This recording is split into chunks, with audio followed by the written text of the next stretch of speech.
FIFA world cup, যেটা কিনা সামনের সপ্তাহ থেকেই শুরু হবে। তো চলুন দেখে নিয়ে যাক ফিফা ওয়ার্ল্ড কাপে কোন গ্রুপে কে আছে।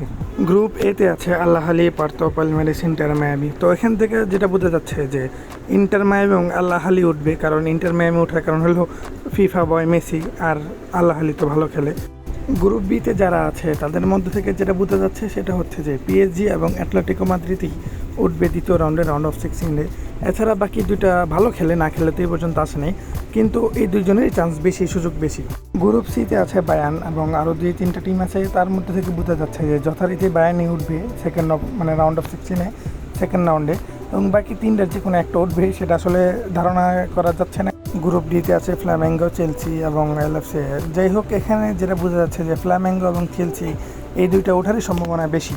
গ্রুপ ইতে নাম করা টিম, যেটা সদ্য ইউসিএল হারা টিম, ইন্টার মায়ামি আছে এবং এটা উঠবে অবশ্যই রাউন্ড অফ 16-এ, এবং বাকি তিনটার যে কোনো একটা তো উঠবেই।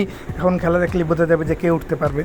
এবং গ্রুপ এফে গতবার ইউসিএল হারা ডটমন্ড টিম তো আছেই, সে উঠবে, এবং বাকি তিনটার যে কোনো একটা উঠবে। এটা বুঝতে পারতেছি না আসলে কারা উঠতে পারে। গ্রুপ জিতে আছে ম্যান সিটি, আল আইন, জুভেন্টাস। অন্যান্য গ্রুপের তুলনায় এটা একটু কঠিন মনে হইলো আমার কাছে। তো এখান থেকে ম্যান সিটি উঠবে, এটা শিওর থাকেন।